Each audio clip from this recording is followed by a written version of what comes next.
ამერიკის შეერთებული შტატების ჰელსინკის კომისიის სხდომაზე, რომელიც ნატოს აღმოსავლეთ ფლანგზე შეკავების პოლიტიკას ეხებოდა, სენატის შეიარაღებული ძალების კომიტეტის თავმჯდომარემ რესპუბლიკელმა სენატორმა როჯერ უიკერმა საქართველოს შესახებაც გააკეთა კომენტარი და რესპუბლიკელ კონგრესმენ ჯო ულსონს ქართველი ხალხის მხარდაჭერისთვის მადლობა გადაუხადა. სხდომაზე ესტონეთის საგარეო საქმეთა მინისტრ მარგუს საკნას უსმენდნენ, როცა მას ულსონმა ჰკითხა, თუ რა რეკომენდაცია აქვს საკნას ქართული ოცნების დიქტატურის წინააღმდეგ. კითხვის დასმის შემდეგ საუბარში სენატორი როჯერ უიკერი ჩაერთო. მან უწყვეტი პროტესტის მონაწილეებს მამაცი ხალხი უწოდა და ულსონს ქართველი ხალხის ხსენებისთვის მადლობა გადაუხადა.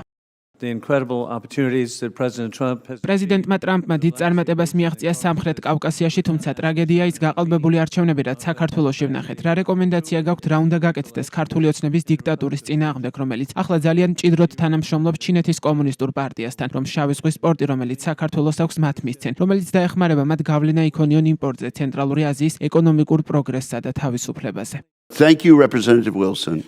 მადლობა კონგრესმენო ულსონ საქართველოს რესპუბლიკის მტკიცე და მამაცი ხალხის ხსენებისთვის, რომლებიც სიცივესა და ზაფხულის სიცხეში მთელი ერთი წელი იდგნენ და აპროტესტებდნენ არაკანონიერ გაყალბებულ არჩევნებს, რომელიც გაყალბებულად ევროკავშირმა და არაერთმა ამერიკელმა აღიარა. ამის შემდეგ საქართველოს მდგომარეობის შესახებ კომენტარი ესტონეთის საგარეო საქმეთა მინისტრმაც გააკეთა. საკნას თქმით, არჩევნებამდე ქართველ ხალხს ჯეროდა, რომ ხელისუფლება ევროპულ გზაზე იყო, თუმცა ეს უხეშად დაირღვა. ესტონელი დიპლომატის შეფასებით, ახლა საქართველოში სიტუაცია ძალიან გავს იმას, რაც წლების წინ ბელარუსში იყო. მე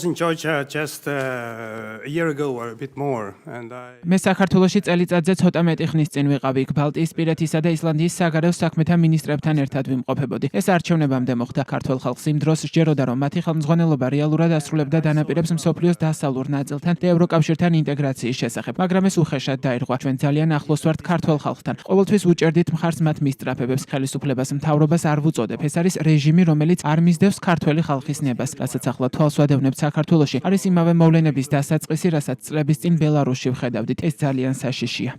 რესპუბლიკელი კონგრესმენი ჯო ულსონი ქართული ოცნების მწვავე კრიტიკით გამოირჩევა. ის ამბობს, რომ ქართული ოცნება ჩინეთთან და რუსეთთან თანამშრომლობს. ულსონი სენატში წარდგენილი მეგობარი აქტის ავტორია, რომელიც ერთი მხრივ ქართველი ხალხის დახმარებას, მეორე მხრივ კი საქართველოში დემოკრატიის უკუსვლაზე პასუხისმგებელი პირების დასანქცირებას ითვალისწინებს.